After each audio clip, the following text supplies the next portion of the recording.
We read in verse 20 that he feared John, that he knew John was just and holy, meaning that John feared God and that he's good to his fellow men. And so Herod would hear him out, the text says. He would listen to John's preaching, doing many things that John admonished him to do.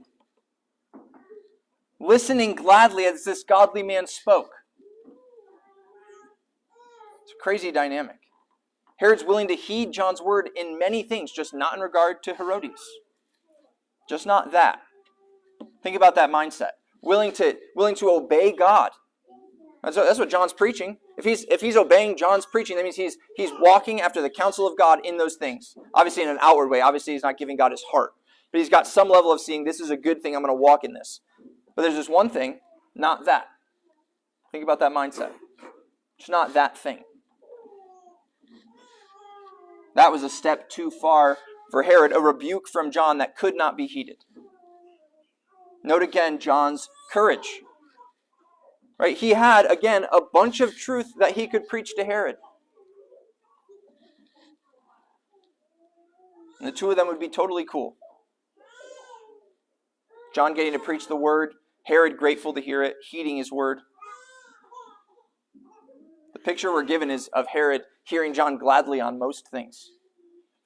There's just one main area that John had to avoid, and things in Herod's house would be smooth.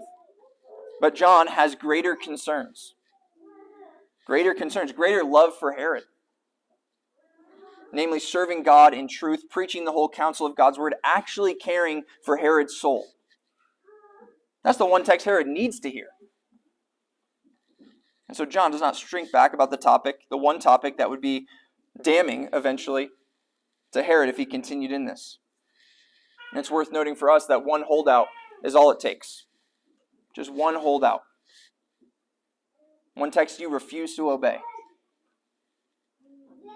Herod would hear John gladly on so much, and yet there's one sin too precious to give up that we have highlighted here. Herod would rather have Herodias than God. So John tells him, you cannot have her. Because this one holdout we're going to see causes Herod to walk a path of great wickedness, just trying to cling to this one sin.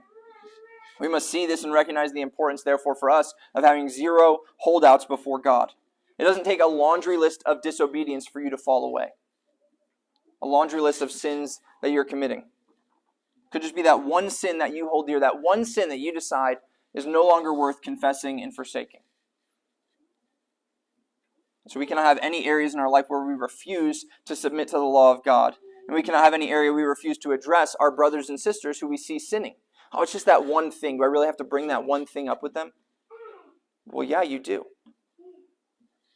If it's clearly sin, according to God's word, then yeah, you do. Because you need to love them. As we see John loving Herod.